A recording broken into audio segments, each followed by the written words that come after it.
බ්‍රහ්මන් සංකල්පය ප්‍රාග්-බෞද්ධ ಭಾರತೀಯ දර්ශන සම්ප්‍රදාය තුළ හමුවන ප්‍රමුඛ ඉගැන්වීමක් හැටියට බ්‍රහ්මන් සංකල්පය හඳුන්වා දෙන්න පුළුවන්. එහි ආරම්භය වෛදික යුගය දක්වා දිව යන අතර වෛදික බ්‍රාහ්මණ ආරණ්‍යක උපනිෂද් කියන යුග හරහා මේ බ්‍රහ්මන් සංකල්පය විවිධාකාරයෙන් විකාශනයට සංවර්ධනයට විවිධ අදහස් වලින් යුක්ත ඉගැන්වීමක් හැටියට සංකල්පයක් හැටියට ಭಾರತೀಯ දර්ශන සම්ප්‍රදාය තුළ ව්‍යාප්තව පැවතුණා.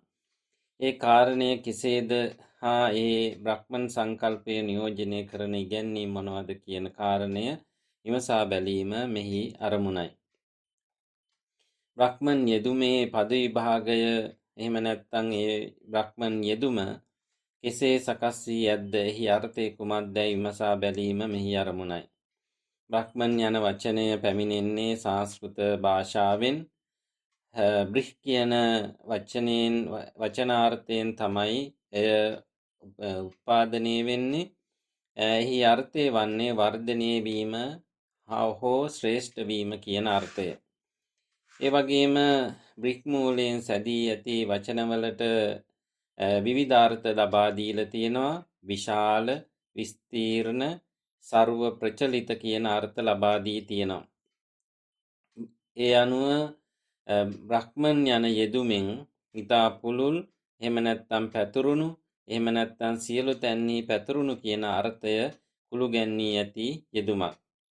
භාෂාත්මක වශයෙන් බැලුවොත් එහෙම බ්‍රහ්මන් යනු විශාල, සර්ව ප්‍රචලිත කියන අර්ථය ගෙන දෙන යෙදුමක් හැටියට තමයි ಭಾರತೀಯ දර්ශන සම්ප්‍රදාය තුළ එය හඳුන්වා දී තිබෙන්නේ. යමෙකුට තමාට බ්‍රහ්මන් අවබෝධ කරගත් විට කෙනෙකු ප්‍රසාරණය වෙන්න පුළුවන්, වර්ධනය වෙන්න පුළුවන්, ශ්‍රේෂ්ඨත්වයට පත් වෙන්න පුළුවන් කියන කාරණය අදහස් වෙනවා. ඒ අනුව එවැනි කෙනෙකු ඉන්න තත්ත්වයෙන් ඉහළට ඔසවා තබන, එහෙම නැත්නම් සියලු තැන්හි පැතුරුණු ශක්තියක් ඇති යෙදුමක් හැටියට, පුළුල් යෙදුමක් හැටියට බ්‍රහ්මන් යන යෙදුම ಭಾರತೀಯ ප්‍රාග්-බෞද්ධ ಭಾರತೀය දර්ශන සම්ප්‍රදායන් වල යෙදෙනවා. එසේම බ්‍රහ්මන් කියන යෙදුමත් එක්ක අපි විමසා බලනකොට බ්‍රහ්ම කියන වචනය අපිට විවිධ අර්ථවල හමු වෙනවා. ඒ අනුව අපි පැහැදිලිව තේරුම් ගත යුතුයි අපි බ්‍රහ්මන් කියන එක කෙසේද අපි යොදාගන්නේ කියලා. ඒ අනුව බ්‍රහ්මන් කියන යන යෙදුම් හින්දු ආගමේ උත්තරීතර හා අවසාන යථාර්ථය, එහෙම නැත්නම් විශ්වයේ උත්තරීතර తত্ত্বය හඳුන්වා දීම සඳහා යොදා ඇති සංකල්පීය වචන. එනිසා බ්‍රහ්මා කියන යන යෙදුම හමුවන්නේ ප්‍රජාපති දෙවියන් හඳුන්වා දෙන්නට. ඒ වගේම බ්‍රාහ්මණ කියන යන යෙදුම අපිට හමුවන්නේ වෛදික මන්ත්‍ර පිළිබඳ ගද්‍ය විවරණ පැහැදිලි කිරීම සඳහා. ඒ වගේම බ්‍රාහ්මණ කියන යෙදුම පූජකයන් හඳුන්වා දීම සඳහාත් යෙදෙනවා. එසේම ඊශ්වර කියන යන යෙදුම, මෙහා සම්බන්ධ යෙදුම පරම සත්‍යවත් අවසාන යථාර්ථය වන බ්‍රහ්මන්ගේ අර්ධ ලෞකික ප්‍රකාශනයක් ලෙස හඳුන්වා දී තිබෙනවා. ඒ කියන්නේ බ්‍රහ්මන්ගේ සික ස්වරූපයක් හැටියට තමයි ඊශ්වර හඳුන්වා දීලා තිබෙන්නේ. ඒ අනුව ඔබට පැහැදිලි වෙනවා ඇති බ්‍රහ්මන්, බ්‍රහ්මා, බ්‍රාහ්මණ, ඊශ්වර කියන යෙදුම් මේහා සමව යෙදෙන යෙදුම්. ඒ නිසා ඒ වගින් විවිධ අර්ථ ගෙන දෙන යෙදුම් හැටියට තමයි පැහැදිලි වෙන්නේ. අපි මේ වෛදික යුගයේ මේ බ්‍රහ්මන් සංකල්පය කෙසේ නියෝජනය වෙද්දැයි විමසා බැලුවොත් එහෙම වෛදික යුගයේ තමයි ආරම්භක යුගයේදී අපිට මේ බ්‍රහ්මන් සංකල්පය හමු වෙන්නේ. ඒ අනුව වෛදික යුගය තුල මේ මුලින් සඳහන් කළ බ්‍රිහ් කියන ධාතුවෙන් එන මූල පදයෙන් එන මේ යෙදුම විශාල, විහිදෙන, ප්‍රසාරණය කියන අර්ථ කුළු ගැන්වෙන යෙදුමක්. ඒ වගේම ඒ ශක්ති සම්පන්න යෙදුමක්. විශාල කියන එකෙන් එහි අර්ථ ගැන්වෙනවා මේ ලෝකය තුල තිබෙන අති විශාල සංකල්පයක්. එහෙම නැත්නම් අති විශාල නියෝජනයක් එහින් පැහැදිලි වෙනවා. ඒ වගේම සියලු තැන්හි පැතුරුණු අර්ථයක් එහි කුළු ගැන්වෙනවා. ඒ වගේම තිබෙන තත්ත්වයෙන් ඉහළට ප්‍රසාරණය වීමක් මේ පදයෙන් කියවෙනවා. ඒ නිසා මේ පදය විවිධ අර්ථ ගෙන දෙන ඒ වගේම ගැඹුරු දාර්ශනික අර්ථ කුළු ගැන්වෙන යෙදුමක් හැටියට තමයි දැක්වෙන්නේ. ඒ වගේම මේ යෙදුම ආගමික බලය පැහැදිලි කරන යෙදුමක් හැටියට දැක්වෙනවා. යාග ආශ්‍රිත බලය. මුල් යුගයේ යාගය තමයි හැම දෙයක්ම තීරකයා වන්නේ. එහෙම නැත්නම් බොහෝ දේවල් පදනම් වෙන්නේ යාගය කේන්ද්‍ර කරගෙන. ඒ නිසා යාගය තුලින් කිසියම් බලයක් නිෂ්පාදනය වන බව පිළිගන්නවා. ඒ නිසා යාගයේ ශක්තිය, යාගයේ තුලින් උපාදක ශක්තියක් ලැබෙනවා. ඒ ශක්තිය තමයි බ්‍රහ්මන් හැටියට පෙන්වා දී තිබෙන්නේ. එහෙම නැත්නම් කෙනෙකු කිසියම් ක්‍රියාවක් වෙනුවෙන් යාගයක් වෙනුවෙන් නැත්නම් දෙවියන් වෙනුවෙන් කරන යාඥාවක්. ඒ යාඥාව තුළ ඒ භාෂාව තුළින් ඒ ප්‍රකාශ කරන ප්‍රකාශනයන් තුළ කිසියම් ශක්තියක් කුළු ගැන්වෙලා තිබෙනවා. ඒ නිසා තමයි දෙවියන් ඒ අවනත වෙලා ඒ තමන්ට බලාපොරොත්තු වෙන දේවල් ඉටු කර දෙන්නේ කියන එක මිනිසු තුළ කුළු ගැන්වෙන නිසා මේ ප්‍රකාශනය යාඥාව දෙවියන් උදෙසා කරනු ලබන මේ යාඥාව තුළ කුළු ගැන්වෙන වචනාර්ථවල කුළු ගැන්වෙන කිසියම් බලයක් තියෙනවා නම් ඒ බලය බ්‍රහ්මන් කියනවා. එහෙම නැත්නම් ඒ ගායනා කරන ගීතිකා, එහෙම නැත්නම් යාගයේ සඳහා කියන මන්ත්‍රවල ඇති ශක්තිය බ්‍රහ්මන් හැටියට හඳුන්වා දීලා තිබෙනවා. ඒ වගේම මේ බ්‍රහ්මන් තුල කිසියම් පූජාත්මක ආගමික ශබ්දයක් තියෙනවා. ඒ වගේම මේ තුල මන්ත්‍ර ශක්තියක් තියෙනවා. ඒ නිසා මේ බ්‍රහ්මන් කියන යෙදුම පුළුල් අර්ථයක් ගෙන දෙන යෙදුමක්. විශ්වයේ සියලු නියමයන්, විශ්වයේ දරා සිටින ਸਰව උත්තරීතර ਸਰව ව්‍යාප්ත මූලය බ්‍රහ්මන් හැටියට සඳහන් වෙනවා. ඒ කියන්නේ විශ්වයේ තුල තියෙන උත්තරීතරම ඉහළම తত্ত্বය, එහෙම නැත්නම් සියලු තැන්හි පැතුරුණු తত্ত্বය හැටියටයි බ්‍රහ්මන් දක්වලා තිබෙන්නේ. බ්‍රහ්මන් කියන්නේ වේදේ යතුර හැටියට දැක්වෙනවා. ඒ කියන්නේ සියලු ශක්ති එහෙම නැත්නම් සියලු දේහි බැඳී පවතන ශක්තිය හැටියටයි බ්‍රහ්මන් දක්වලා තිබෙන්නේ. නිසා බ්‍රහ්මන්ගෙන් තොරව වේදයත්, වේදයෙන් තොරව බ්‍රහ්මනුත් ගැන කතා කළ නොහැකි තත්ත්වයක් තමයි උද්ගත වී තිබෙන්නේ. නිසා කෙනෙකුට වේද ගීතිකා වේදයට යන්න අවශ්‍ය නම් ඒ බ්‍රහ්මන්ගේ තියෙන ඒ වාක් ශක්තිය ඒකට නැත්තම් බ්‍රහ්මන් තුල තිබෙන ශක්තිය වටහා ගත යුතු බව දැක්වෙනවා. ඒ වගේම බ්‍රහ්මන් කියලා කියන්නේ විශ්වයේ මූල ධර්මයේ හැටියට සඳහන් කරනවා. කිසියම් යථාර්ථයක්, එහෙම නැත්නම් කිසියම් ශක්තියක්, එහෙම නැත්නම් විශ්වය තුල කිසියම් නියාමයක් තියෙනවා නම් ඒ නියාමය කුළු ගැන්වෙන්නේ බ්‍රහ්මන් තුල කියන එක අදහස් කරා වෛදික යුගයේදී. වෛදික යුගයේ සිටියේ ජනතාව දාර්ශනික අතින් දියුණු නොවුනත් ඔවුන් මේ තමන්ට තියෙන මේ තමන් දක්නා වූ මේ බ්‍රහ්මන් ආදේශ කළ හැකි ඉහළම තත්ත්වයන්ට ආදේශ කළා කියන එකයි මේන් පැහැදිලි වෙන්නේ. ඊළඟට අපිට හමුවන යුගයේ හැටියට බ්‍රාහ්මණ යුගය හඳුන්වන්න පුළුවන්. බ්‍රාහ්මණ යුගයේදී බ්‍රහ්මන් හඳුන්වා දීලා තියෙන්නේ කොහොම යාගය, එහෙම නැත්නම් බ්‍රාහ්මණ ආධිපත්‍ය, එහෙම නැත්නම් බ්‍රාහ්මණ අධිකාරීත්වය ශක්තිමත් වූ යුගයක් තමයි බ්‍රාහ්මණ යුගය කියලා අපි හඳුන්වන්නේ. එනිසා බ්‍රාහ්මණ යුගයේදී බ්‍රහ්මන් කොහොමද නිර්මාණය වුණේ, නැත්නම් බ්‍රහ්මන් පිළිබඳ මොනවද තිබුණු විශ්වාස කියලා බැලුවොත් එහෙම යාගයේ નિયમિત ක්‍රියාවිදි වලට අති විශේෂිත ආශ්‍රයයක් හැටියටයි බ්‍රහ්මන් දක්වලා තියෙන්නේ. එතකොට යාගය හා බැඳුණු ශක්තියක් හැටියට බ්‍රහ්මන් තවදුරටත් හඳුන්වා දීලා තිබෙනවා. ඒ නිසා ඒ වගේම දෙවියන්ට වඩා යාගයේ ඇති බලය බ්‍රහ්මන් වෙනවා. එතකොට දෙවියන්ටත් වඩා ඉක්මවා ගියපු ශක්තියක් හැටියටයි බ්‍රහ්මන් දක්වන්නේ.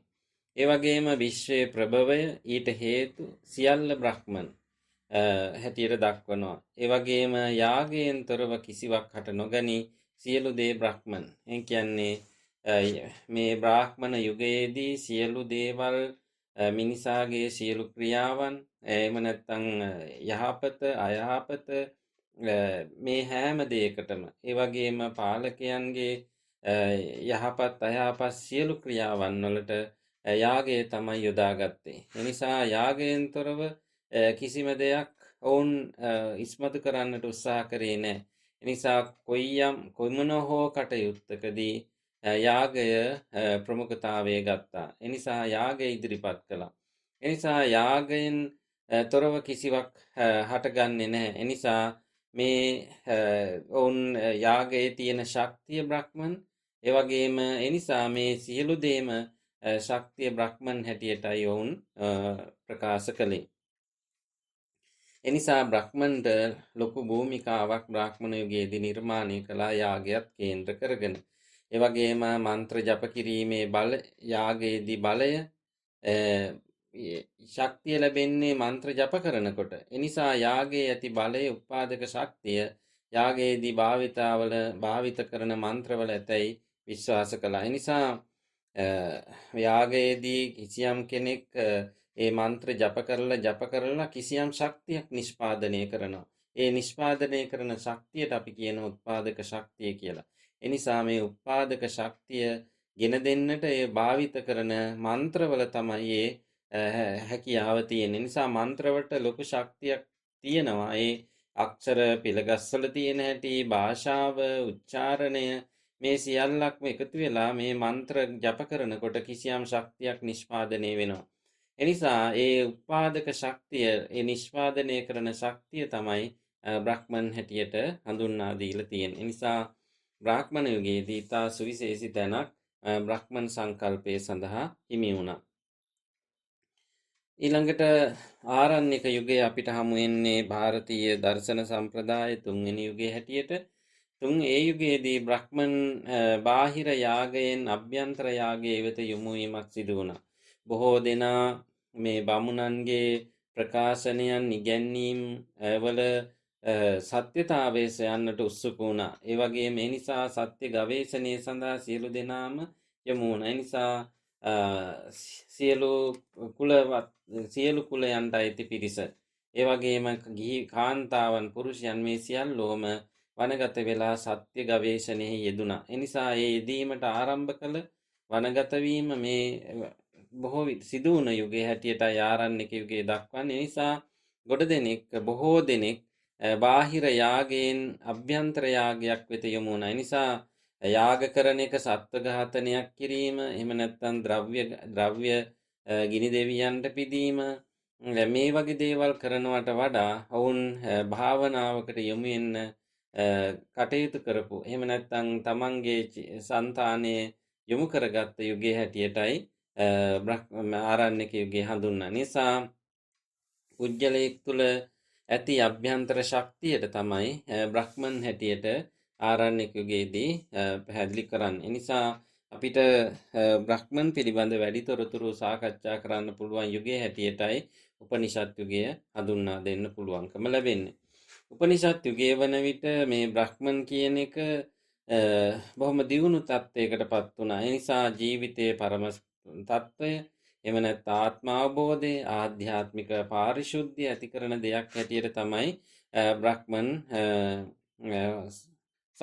හොයාගත්තේ. ඒ නිසා මේ යුගයේදී බ්‍රහ්මන් පිළිබඳ පුළුල් අධ්‍යයනයක යෙදුණා. ඒ වගේම බ්‍රහ්මන් පිළිබඳ විවිධාකාර අලුත් ප්‍රකාශනයන් සමාජගත වුණා. ඒ නිසා ඒ වගේම බ්‍රහ්මන් පිළිබඳ විවිධ අර්ථකථන හමු වෙනවා. ඒවා පූජා චාරිත්‍ර හෝ යාගයේ හෝ ප්‍රතිබද්ධ වූවක් වෙන්නේ නැහැ. මේ ඔවුන් අවබෝධ කරගත්ත ඥානය පදනම් කරගෙනයි මේ බ්‍රහ්මන් පිළිබඳ ඔවුන් විවිධ ප්‍රකාශනයන් ඉදිරිපත් කළේ. අනුව බ්‍රහ්මන් කියන්නේ අලිංගික නාමයක් හැටියට දක්වනවා. ඒ කියන්නේ බ්‍රහ්මන් කියන පදය කිසියම් ලිංගයකට අයිති වෙන්නේ නැහැ. ස්ත්‍රී ලිංග, පුරුෂ ලිංග, නපුංසක ලිංග නාමයක් වෙන්නේ නැහැ. ඒ වගේම බ්‍රහ්මන් කියන්නේ උත්තරීතර ආත්මයක්. ඒ පුජ්‍යලයක් තුල ගොඩනැගිය යුතු එහෙම නැත්නම් විශ්වය තුල ක්‍රියාත්මක වෙන උත්තරීතරම ආත්මයට තමයි බ්‍රහ්මන් කියලා කියන්නේ. ඒ නිසා අපිට පැහැදිලි වෙයි අවසානයේදී මේ බ්‍රහ්මන්ගේ නියෝජනය කරන ආත්මය කෙබඳු ආත්මයක්ද කියන කාරණය. ඒ වගේම අලිංගිකත්වය කියන එකම තවදුරටත් කිව්වොත් බ්‍රහ්මන් කියන්නේ ලිංගිකත්වයේ ඉක්මවුවක්. එනිසා කිසියම් සාමාන්‍ය සමාජයේ කිසියම් ලිංගිකත්වයකට අයත් නොවන යෙදුමක් හැටියටයි දක්වන්නේ. ඒ වගේම බ්‍රහ්මන් කියන්නේ අවසාන වෙනස් නොවන අනන්ත යථාර්ථය බ්‍රහ්මන් හැටියට දක්වනවා. සියලු පැවැත්මට යටින් පවතින විශ්වයේ මූල ධර්මය. කියන්නේ මේ විශ්වය තුල සෑම දෙයකම පැවැත්ම රඳා පවතින්නේ බ්‍රහ්මන් තුල. එනිසා ඒ අදෘශ්‍යමානයි. ඒ දකින්නට බෑ. එනිසා සියලු දෙහි ක්‍රියාත්මක වන සක්‍රීය ශක්තිය හැටියටයි බ්‍රහ්මන් දක්වලා තියෙන්නේ. අරූපී නමුත් සෑම දෙයකම මූලාශ්‍රය වේ. මේ රූපයක් නැහැ, දකින්න බෑ. නමුත් සෑම දෙයකට මූලාශ්‍රය වෙලා තියෙන්නේ බ්‍රහ්මන්.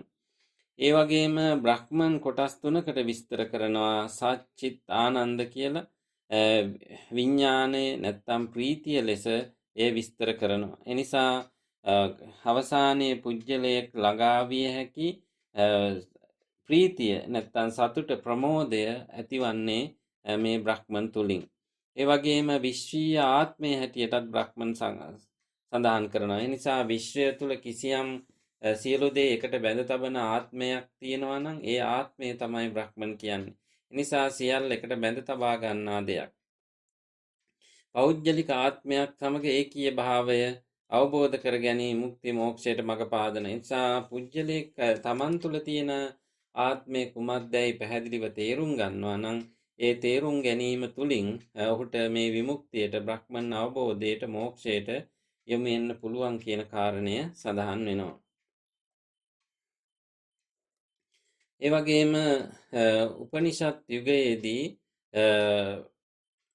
මේ උත්තරීතර පැවැත්ම හෝ යථාර්ථ වශයෙන් දැක්වෙන උපනිෂද් කෘතිවල බ්‍රහ්මන් කියන්නේ උත්තරීතර පැවැත්මක්. එය විශ්වය තුල තිබෙන ඉහළම පැවැත්ම හැටියටයි බ්‍රහ්මන් දැක්වෙන්නේ. එය යථාර්ථයේ වශයෙන් දැක්වෙනවා. මේ විශ්වය තුල අපිට පිටින් පේන දේ, අපි දකින දේට වඩා සියලු දේවල අපි නොදකින බැඳීමක් නැත්තම් ශක්තියක් තියෙනවා. ඒ ශක්තිය තමයි. එහෙම නැත්තම් ඇත්ත තියෙනවා. ඒ ඇත්ත තමයි බ්‍රහ්මන් කියලා කියන්නේ. ඒ නිසා යථාර්ථය අපිට වැසී තිබෙනවා.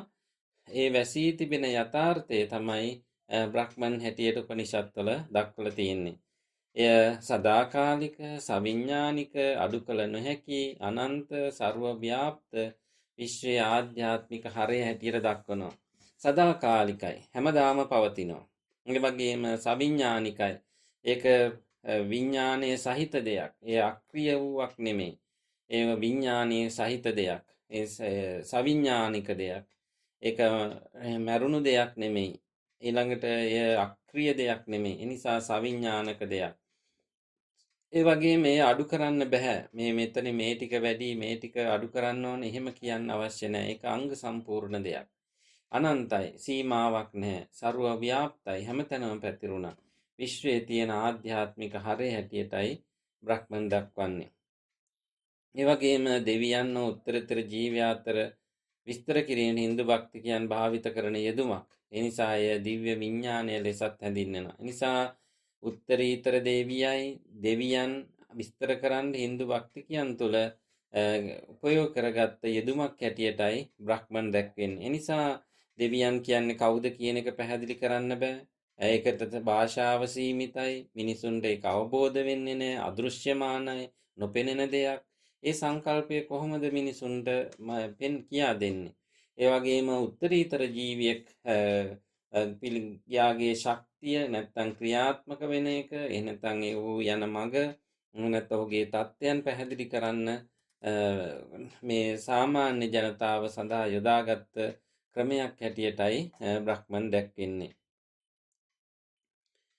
ඊළඟට උපනිෂද් යුගයේ අපිට හමු වන බ්‍රහ්මන් පිළිබඳ විවිධ යෙදුම් හමු වෙනවා. ඒ අතර අපි මේ උපනිෂද් යුගයේදී එනකොට මේ බ්‍රහ්මන් පිළිබඳව විවිධ දේවල් පැහැදිලිව සාකච්ඡා වුණා. බ්‍රහ්මන් කියන්නේ බාහිර ලෝකයේ පිළිබඳ සත්‍ය හැටියට දැක්වුවා. පුජ්‍යලයා තුල තියෙන ශක්තිය නෙමෙයි, පුජ්‍යලයාගෙන් පිට කිසියම් සත්‍යතාවයක් යථාර්ථයක් ලෝකයේ තුල ක්‍රියාත්මක වෙනවා නම් එය බ්‍රහ්මන් හැටියටයි දක්වලා තියෙන්නේ. නිසා මිනිසා පිළිබඳ සත්‍යයක් තියෙනවා. බාහිර ලෝකයේ පිළිබඳ සත්‍යයක් තියෙනවා. සත්‍ය දෙකක් ලෝකයේ තුල තියෙන. ඒ නිසා මිනිසා පිළිබඳ තියෙන සත්‍යයට ඕන් කිව්වා ආත්මන් කියලා. බාහිර ලෝකයේ තියෙන සත්‍යයට කිව්වා ඕන් බ්‍රහ්මන් කියලා. මිනිසා පිළිබඳ තියෙන සත්‍ය ආත්මන් අපි ඒක පිළිබඳව ඉදිරි පටිගත කිරීමේදී ඔබට කරුණු දක්වනවා.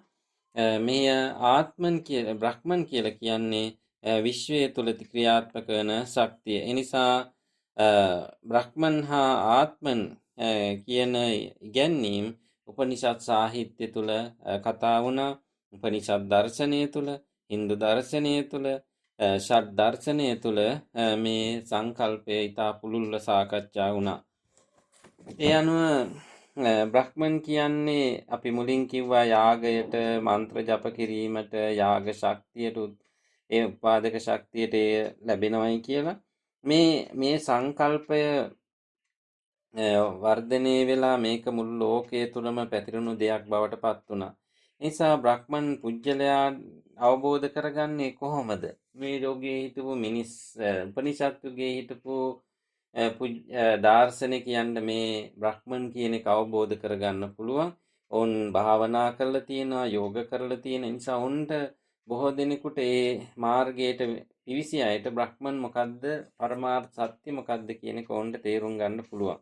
නමුත් සාමාන්‍ය ජනතාවට කොහොමද ඒක තේරුම් කරන්නේ? ඒ නිසා ඒ ඔවුන්ට ගැටලුවක් බවට පත් වුණා. ඒ නිසා මේ බ්‍රහ්මන් සංකල්පය කියන්නේ මුළු ලෝකයට වඩා මේ ඉක්මවා ගිය, එහෙම නැත්නම් ක්‍රියාකාරී අනන්ත සර්ව ප්‍රචලිත බලයක්. හැබැයි මේක গুপ্ত බලයක් හැටියට තව දුරටත් පෙන්වනවා. গুপ্ত කියන්නේ සැඟවුණු බලයක්. ඒ නිසා බොහෝ දෙනෙකුට දකින්න බෑ. නිසා එකිනෙක තව කෙනෙකුට ඒක දකින්න තව කෙනෙක් වෙනුවෙන් තව කෙනෙකුට දකින්න බෑ. නිසා එකිනෙකා තම තමා විසින්ම මේක දැකිය යුතු දෙයක් හැටියට තමයි ඔවුන් දක්වලා තියෙන්නේ. ඒ අනුව බ්‍රහ්මන් කියන එක අවබෝධ කරගන්නේ පුජ්‍යලයාගෙන් පුජ්‍යලයාට වෙනස්ස කියන එක ඔවුන් පැහැදිලි කරා. ඒ පුජ්‍යලයාගේ ශක්තිය, හැකියාව, ඥානය අනුව ඔවුන් බ්‍රහ්මන් අවබෝධ කරගන්නවා. ඒ නිසා මේ බ්‍රහ්මන් කියන්නේ මොකක්ද කියන එක මුල් කාලේ මේ යුගයේදී එක එක සංකේත ඇසුරෙන් පැහැදිලි කරන්න උත්සාහ කළා. සමහරෙක් මේ වතුර හැටියට දැක්වුවා. විශ්වය තුළ ක්‍රියාත්මක වෙන පවතින මේ වතුරේ අවශ්‍යතාවය, එහෙම නැත්නම් එහි පැවැත්ම, එහි මිනිස් ජීවිතයට, පරිසරයට, ස්වභාව ධර්මයට තියෙන මේ ජලෙහි තියෙන අවශ්‍යතාවය, ඒකේ වටිනාකම කියන්න බැහැ. නිසා එවැනි වටිනා මිලකල නොහැකි අනර්ග දෙයක් හැටියටයි ජලය දැක්කින්නේ. එනිසා ඒ ජලයට උපමා කරා බ්‍රහ්මන් කියන දේ. එනිසා ජලයසේම මිනිසුන්ට බ්‍රහ්මන් කියන දෙයක් ජීවිතයට අත්‍යවශ්‍ය දෙයක් බවට පත් වුණා.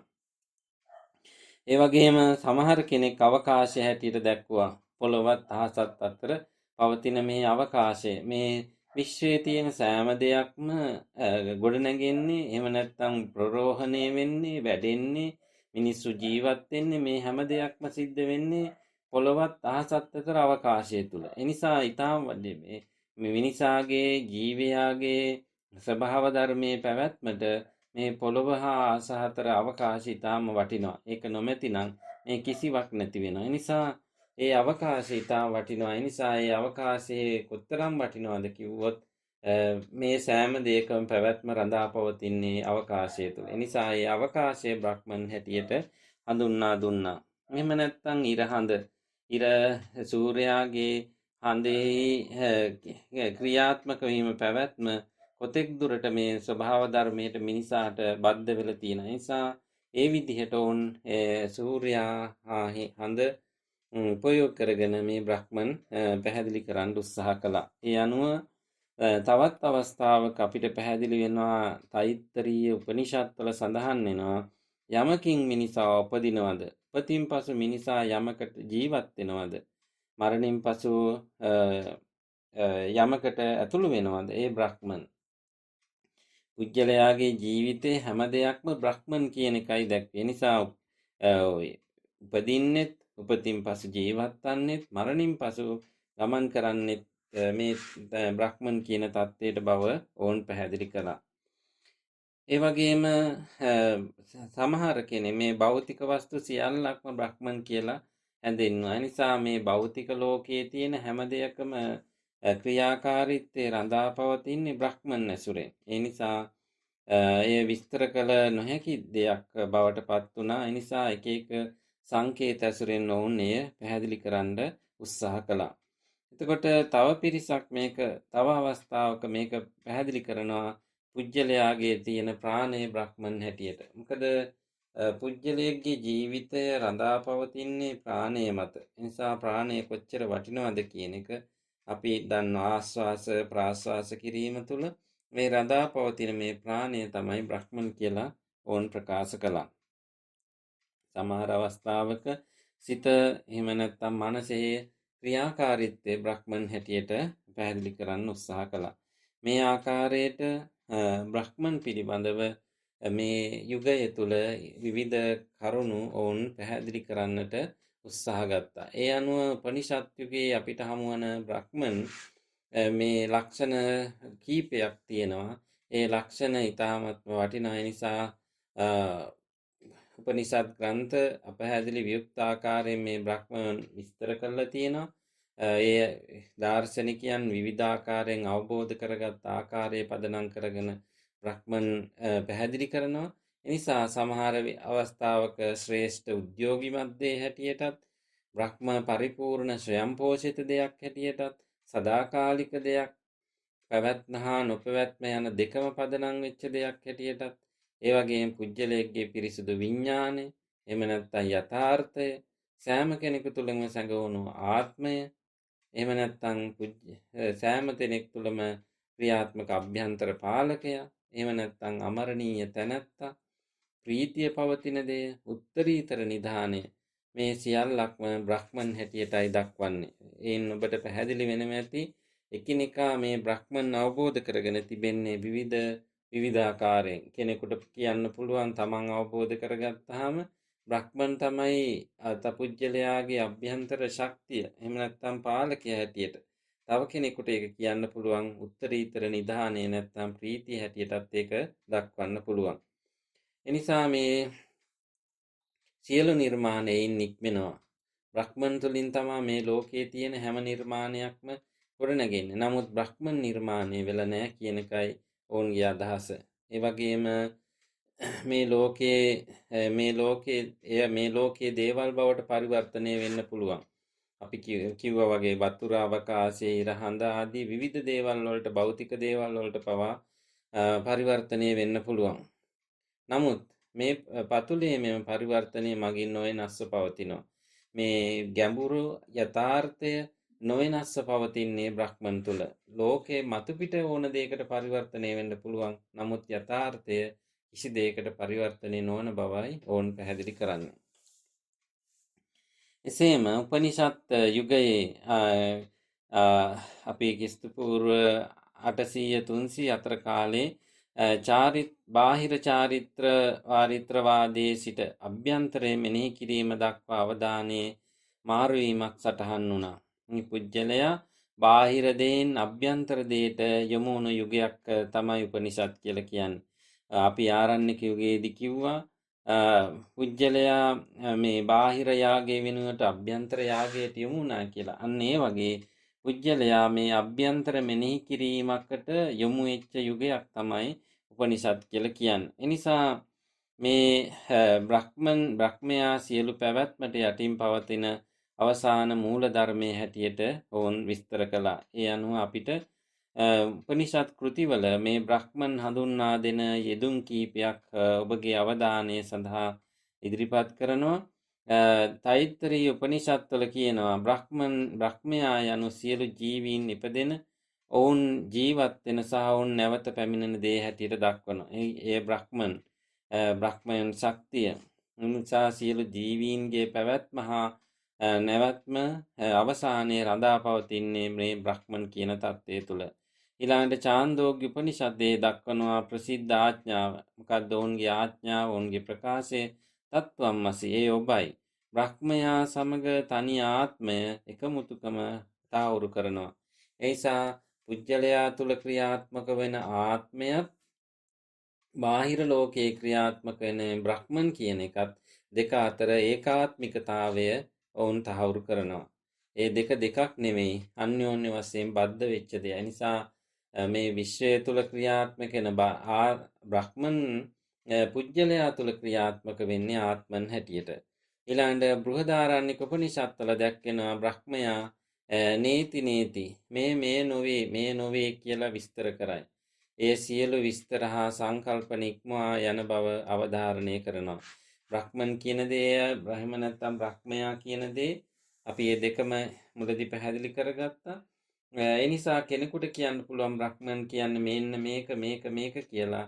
නමුත් එහෙම විස්තර කරාට ඒ විස්තර සංකල්ප ඉක්මවා යන ගැඹුරු තත්ත්වයක් හැටියට තමයි බ්‍රහ්මන් දක්වලා තියෙන්නේ. බ්‍රහ්මන්ගේ අවස්ථා දෙකක් දැක්කෙන එකක් තමයි නිර්ගුණ බ්‍රහ්මන් කියන එක. නිර්ගුණ බ්‍රහ්මන් කියලා කියන්නේ දෙවියන් වහන්සේට හැඩයක් ස්වરૂපයක් නොමැති බව කියන සංකල්පය. දෙවියන්ට හැඩයක් නැහැ, ස්වરૂපයක් නැහැ. නිසා එහෙම පෙන්වන්න පුළුවන් කමක් නැහැ. ඒ නිසා ඒ තමයි නිර්ගුණ බ්‍රහ්මන් කියලා කියන්නේ. ඒ එක වස්තු අනුව බලනකොට හැඩ වෙන්න පුළුවන්. වතුරට තියෙන හැඩ බ්‍රහ්මන් කියන්නේ වතුර නම් වතුරට තියෙන ස්වરૂපය වෙනස්. අවකාශයේ නම් අවකාශයට තියෙන ස්වરૂපය වෙනස්. ඉරහඳට තියෙන ස්වરૂපය. ඒ නිසා මේ බ්‍රහ්මන්ට ස්වરૂපයක් ආරෝපණය, හැඩයක් ආරෝපණය කරන්න බෑ. මේ මිනිසුන්ට තේරුම් ගැනීමට අපහසු කරනවා. එය බ්‍රහ්මයා තේරුම් ගන්න මේක අපහසුයි. කොයි විදිහටද, කොයි ස්වરૂපයටද කියන එක තේරුම් ගන්න බෑ. ඒ නිසා මේ යුගයේ සිටිය දාර්ශනිකයන් තම තමන් වෙන්වෙන්ව අවබෝධ කරගත්ත බ්‍රහ්මන් සාමාන්‍ය ලෝකයාට කොහොමද තේරුම් කරලා දෙන්නේ? එනිසා හින්දු භක්තිකයන් බ්‍රහ්මයා නියෝජනය කිරීමට ඕම් සංකේතය භාවිත කරලා තියෙනවා. ඒ වගේම ඕම් සංකේතය ලෝකයේ නිර්මාණය වන විට පැවති ශබ්දේ නියෝජනය කරනවා. ඒ කියන්නේ ලෝකයේ ආරම්භයේදී මේ ලෝකයේ කිසියම් ශබ්දයක් තිබුණා නම් ඒ ශබ්දය නියෝජනය කරන යෙදුමක් හැටියටයි ඕම් නමස්කාරය දක්වලා තියෙන්නේ. එනිසා එය තමයි මේ බ්‍රහ්මන් හැටියට දක්වන්නේ. එනිසා බ්‍රහ්මන් කියන්නේ පාරිශුද්ධ විඥානයේ හැටියට දක්වනවා. පුජ්‍යලයේගේ විඥානය කියන එක කිලිටි වෙනවා. කිලිටි වෙන විඥානයක් තියෙන්නේ. නමුත් ඒ කිලිටි බව අතහැරලා පාරිශුද්ධත්වයට පත් වෙනවා නම් ඒ පාරිශුද්ධත්වයට පත් වුණු විඥානය නිර්ගුණ බ්‍රහ්මන් හැටියට දක්වනවා. ඒ වගේම සගුණ බ්‍රහ්මන් කියලා තව දෙවන ප්‍රකාශනය දැක්වෙනවා. සගුණ බ්‍රහ්මන් කියන්නේ බ්‍රහ්මන් තේරුම් ගත හැකි තවත් ක්‍රමයක් හැටියට දක්වනවා. සගුණ බ්‍රහ්මන් යනු බ්‍රහ්මයාට ස්වરૂපයක් ඇති බවත්, රූපය හා තේරුම් ගත හැකි බවත්ය. මෙය රූප දෙවියන්ගේ ප්‍රකාශනයක්. එනිසා සගුණ බ්‍රහ්මන් කියන්නේ කිසියම් ගුණයක් සහිත දෙයක්. ඒ කියන්නේ සාමාන්‍ය කෙනෙකුට තේරුම් ගත හැකි ස්වરૂපයකට මේ බ්‍රහ්මන් පැහැදිලි කරන්න ගත්ත උත්සාහයක් තමයි ඒකෙන් කියවෙන්නේ. ඒ අනුව මේ අදහස් කරන්නේ හින්දු භක්තිකයන්ට හින්දු ආගමේ විවිධ දෙවරුන් දහසක් ඔවුන්ගේ ගුණාංග හෝ ගුණාංග හරහා බ්‍රහ්මයන් තේරුම් ගන්න පුළුවන් කියන එක. ඒ නිසා හින්දු ආගමේදී සාමාන්‍ය ජනතාවට කොහොමද මේ බ්‍රහ්මයා තේරුම් ගන්නේ? එතකොට ඒ තේරුම් ගන්න ක්‍රමයක් තමයි මේ දක්වලා තියෙන. නිසා විවිධ දෙවිවරු ආශ්‍රයෙන් ඒ බ්‍රහ්මන් තේරුම් ගන්න කියන එකයි කියන්නේ. උදාහරණයක් හැටියට සිව දෙවියන්ගේ රූපයක් දෙස බැලීමෙන් හින්දු භක්තිකයන්ට ඔහුගේ ගුණාංග දකින්න පුළුවන්. ඒ වගේම බ්‍රහ්මයාගේ කොටසක් තේරුම් ගන්න පුළුවන්. සම්පූර්ණම නෙමෙයි. ඒ බ්‍රහ්මයාගේ කොටසක් තමයි හින්දු මේ සිව දෙවියන් නිරූපණය කරන්නේ. එනිසා ශිව බොහෝ විට නිරූපණය කරන්නේ ත්‍රිශූලයක්, ත්‍රිකෝණාකාර හෙල්ලක් අල්ලාගෙන සිටින අතර බ්‍රහ්මයාගේ විනාශකාරී අංශය සංකේතවත් කරන්නේ ඒ ශිව දෙවියන්ගේ ස්වරූපයෙන්. එනිසා කෙනෙකුට බ්‍රහ්මන් කොයි වගේද කිව්වොත් එක අංශයක් ඔහුගේ නියෝජනය කරනවා ශිව. එනිසා ශිව කේන්ද්‍ර කරගෙන නැත්නම් ශිව දෙවියන් ආශ්‍රයෙන් කෙනෙකුට පුළුවන් බ්‍රහ්මන් තේරුම් ගන්න, එහෙම නැත්නම් බ්‍රහ්මයා තේරුම් ගන්න පුළුවන්. ඒ තේරුම් ගත්තාම කෙනෙකුට අවබෝධ වෙනවා බ්‍රහ්මයාගේ විනාශකාරී අංශය, උපකාරී කරන අංශය නේ විනාශකාරී අංශය තමයි ශිව දෙවියෝ නිරූපණය කරන්න කියලා. ඊළඟට බ්‍රහ්මන් ආකාර 3ක් ඔස්සේ පැහැදිලි කරනවා සච්චිත් ආනන්ද කියලා. සත් කියන්නේ සත්‍ය, චිත් කියන්නේ විඥානය, ආනන්ද කියන්නේ ප්‍රමෝදය. කිසිදාක වෙනස් නොවන වෙනස් වීම වල මූලය තමයි මේ පැහැදිලි කරන්නේ. බ්‍රහ්මයන්ෙන් අදහස් කරන්නේ පාරභෞතික සංකල්පයක්. පාරභෞතිකයි කියන්නේ මේ ලෝකෙ ඉක්මා ගියපු සංකල්පයක්. එහෙම නැත්නම් මේ ලෝකයේ මිනිසුන්ට ඉන්ද්‍රියන් තුලින් අවබෝධ කරගන්න බැරි සංකල්පයක්. අපි බොහෝ දේවල් මේ සමාජයේ තියෙන දේවල් එක්ක දැකලා තේරුම් ගන්නවා, අහලා තේරුම් ගන්නවා, කාලා තේරුම් ගන්නවා, නැත්නම් සුවඳ බලලා තේරුම් ගන්නවා. එහෙම නැත්නම් ශරීරයෙන් අල්ලලා, ඇඳලා, එහෙම නැත්නම් පරිශීලනය කරලා තේරුම් ගන්නවා. ඒ තමයි ඉන්ද්‍රියන්ගෙන් අවබෝධයෙන් ලබන දැනුම. නමුත් මේ බ්‍රහ්මන් කියන්නේ පාරභෞතික දෙයක්. ඒ මේ ඉන්ද්‍රියන්ගේ සීමාව ඉක්මවා ගියපු දෙයක් හැටියට තමයි ඕන් දක්වලා තියෙන්නේ. ඒ නිසා විශ්වයේ පවතින සියලු විවිධත්වයේ පිටුපස ඇති තනි බැඳීම තමයි බ්‍රහ්මන් කියලා කියන්නේ. ඒ නිසා මේ ලෝකයේ අපිට නොදකින, අපිට නොපෙනෙන ශක්තිය හැටියටයි බ්‍රහ්මන් දක්වලා තියෙන්නේ. බ්‍රහ්මන් පැහැදිලි කරන්න විවිධ ප්‍රකාශන උපනිෂද් සාහිත්‍ය තුල දැක්වෙනවා. සමහර ඒ නිසා සමහර තැනක බ්‍රහ්මන් කියන්නේ අයං ආත්මා බ්‍රහ්මා, ආත්මය කියන එක බ්‍රහ්මන් කියලා තේරුම් ගත්ත දාර්ශනිකයෙක් ප්‍රකාශ කරනවා බෘහදාරණ්‍යක උපනිෂත්වල. බෘහදාරණ්‍යක උපනිෂත්වලම සඳහන් වෙනවා අයම් බ්‍රහ්මාස්මි, මම තමයි බ්‍රහ්මන් කියන්නේ. එනිසා පුජ්‍යලයා අවබෝධය කරගත්තාම ඒ පුජ්‍යලයාට ශක්තිය ලැබුණාම, යථාර්ථය දැක්කාම ඔහු බ්‍රහ්මන් හැටියට ඔහුන් හඳුන්වා ගන්නවා. එහෙම නැත්නම් ඒක මේවාත් ද්විතීයං. නිසා ඒ බ්‍රහ්මන්ට දෙවැනි වන කිසිවක් නැහැ. ඒ නිසා හැම දෙයක්ම ඉහළින් පවතින දෙයක්. ඒ වගේම තත්වම් අසි, ඒ ඔබයි. ඔබ තමා බ්‍රහ්මන් කියන්නේ. ඒ නිසා ඔබයි ඒක අවබෝධ කර මේ සියල්ල යථාර්ථය ඔබයි. ඒ නිසා ඒක තමයි බ්‍රහ්මන් කියන්නේ. එහෙම නැත්නම් ප්‍රඥාව බ්‍රහ්මන් හැටියට දක්වනවා. මේ ලෝකයේ මිනිස්සු සියල්ල අවබෝධ කරගන්නේ ප්‍රඥාව තුළින්. එනිසා ඒ යථාර්ථය දකින්නේ ප්‍රඥාව තුළින්. එනිසා මේ සියල්ලෙහිම පදනම බ්‍රහ්මන් හැටියට දක්වන. එහෙම නැත්නම් අවසානයේදී කියනවා සර්වං කල්විදම් බ්‍රහ්ම කියලා. මේ ලෝකයේ තියෙන සියල්ලම බ්‍රහ්මන් හැටියට ඔවුන් දක්වා සිටිනවා. එනිසා මේ විදිහට ඔබට පැහැදිලි වෙනවා ඇති බ්‍රහ්මන් කියන්නේ කොයි වගේ තත්ත්වයක්ද. එය සිතට වඩා එහා ගිය දෙයක්. ඒ නිසා විඥාණයට වඩා එහා ගිය දෙයක් හැටියටයි බ්‍රහ්මන් දක්වන්නේ. ඒ නිසා මේ සියලු දේටම එහෙම නැත්නම් බ්‍රහ්මන් අවබෝධ කරගත්තාම පුජ්‍යලයකට ලැබෙන පරමාර්ථ තත්ත්වයේ තුල උන්ට ලැබෙනවා ප්‍රමෝදයක්. එහෙම නැත්නම් ආනන්දයක් ලැබෙනවා, අධික සතුටක් ලැබෙනවා. නිසා මේ බ්‍රහ්මන් කියන එක මේ විදිහට විවිධාකාරයෙන් පැහැදිලි කරාම අවසානයේදී කියනවා බ්‍රහ්මන් කියන්නේ අනිර්වචනීය දෙයක්. ඒ නිසා එය වචනෙන් විස්තර කරන්න බැරි දෙයක්. භාෂාව කියන එක සීමිතයි, බ්‍රහ්මන් අවබෝධය අසීමිතයි. ඒක ගැඹුරුයි. ඒ ගැඹුරු දේ භාෂාවට දාන්න බෑ නිසා වචනයෙන් විස්තර කරන්න බෑ කියනවා. ඒ වගේම මේක සැඟවුණු දෙයක්. ඒ නිසා ඒක ගූඪ දෙයක් හැටියට දක්වනවා.